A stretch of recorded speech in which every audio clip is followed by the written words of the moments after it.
This is everything that comes with the Domas Pain Relief Master. You can see that there are various pads of different sizes to use on different parts of the body, the control device, and various cords and cables to help charge and hook up the device, as well as an instruction manual.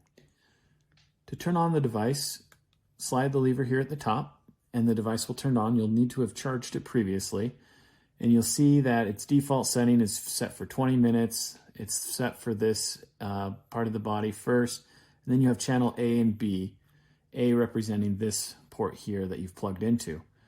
To change between different modes, you can push the M button, which will then allow you to change different modes. And you'll notice that as I'm cycling through 1, 2, 3, 4 on the hands, and then I jump to the next one, 1, 2, 3, 4, and that is how you can cycle between the different parts of the body that you might be using the device on.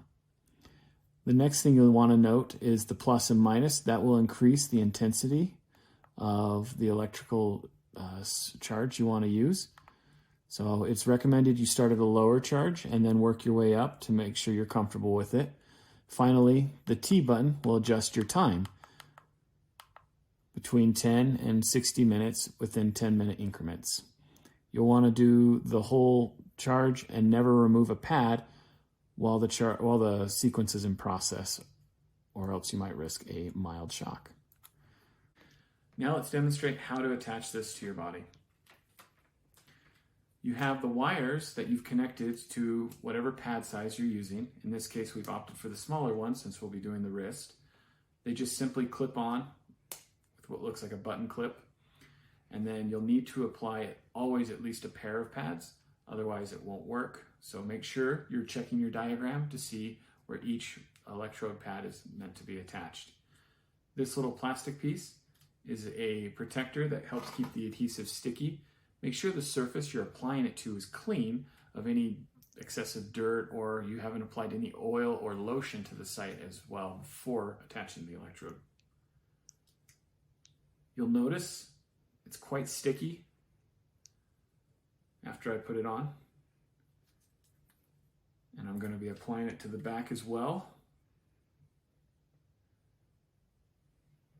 And what this one is meant to treat is carpal tunnel, this site location.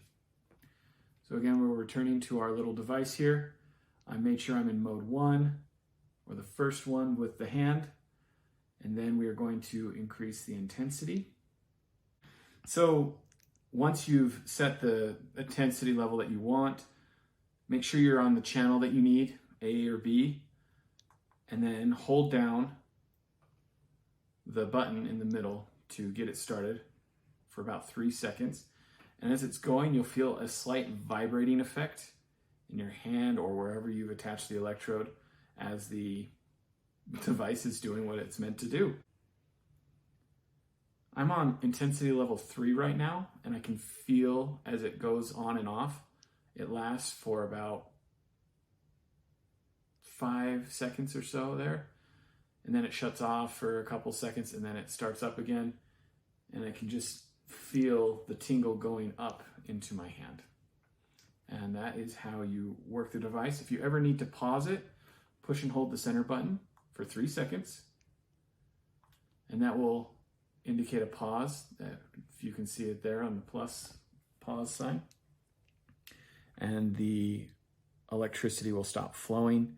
Never remove an electrode from the location site while the device is in operation.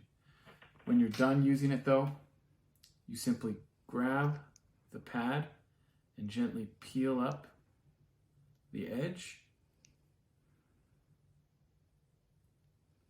and they give you a nifty little plastic smooth surface that you can apply it to help it avoid collecting dust and other particulates that might prevent the pad from being reused too often. You can get about 15 to 20 uses out of a pad or a pair of pads before they kind of become unusable. They don't stick as well. And it's never a good idea to keep using a pad after its life period has expired. So at the end, one thing I want to point out as we wrap up is that this device is very small for what it does, and the handheld controller and all the wires and everything else fit in this convenient tiny little pouch sack that they give you, and is very easy to store and carry around. So I really recommend this device for its compactability and ability to just not take up a lot of space in your cabinet or closet or wherever you need to store this.